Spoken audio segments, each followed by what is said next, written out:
Okay. అంటే ఇప్పటి వరకు మీరు మిస్ చేసుకున్న క్యారెక్టర్స్ గుర్తొచ్చి ఫీల్ అయిన సందర్భాలున్నాయా? లేదండి. మిస్ అయిందంటూ అంటే ఏంటంటే ఎలా ఉంటాయంటే ఫస్ట్ ఆఫ్ ఆల్ చాలా సందర్భాల్లో చెప్పాను గానీ, నాకొచ్చిన మంచి క్యారెక్టర్స్ దేనికి అంటే most of the time first choice కాదు. ఈ మధ్య నేను చెప్పట్లా. ఒక 7, 8 ఏళ్ల క్రితం. సో, నాకొచ్చే క్యారెక్టర్స్ అన్నీ ఎవరో దొరకనని పెట్టుకున్నవే. ఓకే. ఎందుకో ఆ కాన్ఫిడెన్స్ నన్ను ఎప్పుడు ఇవ్వలేదో ఏంటో నాకు తెలీదు గానీ, వచ్చిన తర్వాత మాత్రం వదిలింది లేదు. హ్మ్. అన్నీ సక్సెస్‌ఫుల్‌గా చేసుకుంటూ వెళ్ళిపోయాను. సో, నాకు వచ్చినవే అలాంటివి వచ్చినప్పుడు హ్మ్. నాకేదైనా మిస్ అయినా అది నేను పెద్దగా నాకు తెలీదు. అంటే డేట్లు కుదరక కొన్ని మిస్ అయిన ఉంటాయి. బట్ నేను తర్వాత చూసిన తర్వాత ఏం పెద్ద నాకు అరెరే! ఇది మిస్ అయిపోయానా అని మీరు అడిగినట్టు హ్మ్. అలా అనిపించలేదు ఎప్పుడు.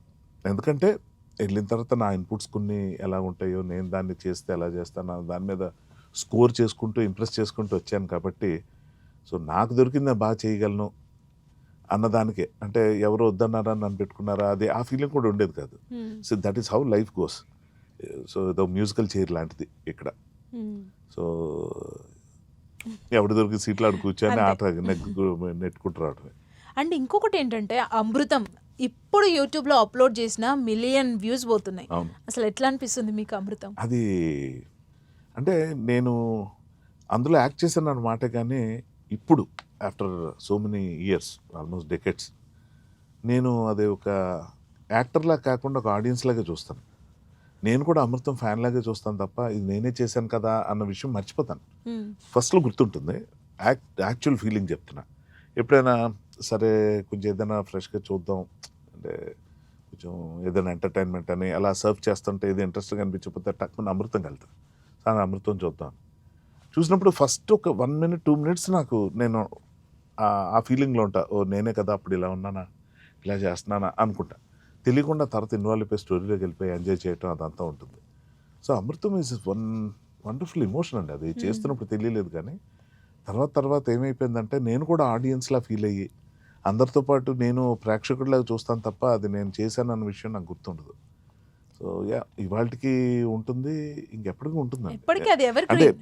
దానికి ఒకే రీజన్ ఏంటంటే, అది చిన్న పిల్లల కోసం చేసిన సీరియల్‌లాగా అనిపించింది మొదట్లో. గంగరాజు గారు అదే అనేవారు. ఇది ఇది చేసేటప్పుడు మీ బాడీ లాంగ్వేజ్ గాని, యూజ్ చేసే మన లాంగ్వేజ్ గాని, హ్మ్.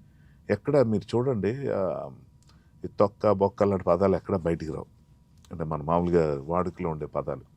సో, అవి రాకుండా చాలా జాగ్రత్త పడుతూ ఆహ్, చిన్న పిల్లలతో ఇంట్లో ఎలా మాట్లాడతాం, వాళ్ళకి ఎలాంటి భాష నేర్పించాలని ట్రై చేస్తాం. అటువంటిది మైండ్‌లో పెట్టుకొని ఉండాలన్నది ఒక ఇన్‌స్ట్రక్షన్ అయితే, రెండోదేంటంటే చిన్న పిల్లల్లాగా ఆలోచించాలి. సో, అప్పుడు మనకు ఆ బాడీ లాంగ్వేజ్ అదంతా చాలా బావుంటుంది. సో, అది బాగా వర్కౌట్ అయింది. హ్మ్. నేననుకున్నాను ఇది చిన్న పిల్లలకి బాగా నచ్చుతుంది గంగరాజు గారు చేస్తున్న ప్రయత్నం. అందుకని సక్సెస్ అవుతుంది అనుకున్నాను గానీ, ఇన్ని డెకేడ్స్ తర్వాత కూడా అది అలాగే ఉందంటే, ఏది ఇప్పుడు పుట్టిన పిల్లలు కూడా. ఆ 2 ఇయర్స్, 3 ఇయర్స్ పిల్లలైతే వాళ్ళు గుర్తుపట్టి నన్ను అమృతం అని పిలుస్తుంటే నాకిప్పుడు అర్థమవుతుంది ఏంటంటే, గంగరాజు గారు పిల్లల కోసం చేశారంటే దాని సైజుని దృష్టిలో పెట్టుకొని కాదు. హ్మ్. ఇది 80 ఏళ్ళు, 90 ఏళ్ళు వయసున్నోళ్ళు కూడా పిల్లలుంటారు. అందులో ఆ వయసులో ఉన్న పిల్లల్ని కూడా ప్రతి మనిషిలో ఉన్న చిన్న పిల్లాడిని బయటికి తీసుకొచ్చేది అమృతం. అదే అందుకే ఇది ఇంతకాలం అలాగా ఉంది. ఎప్పటికి ఉంటుంది.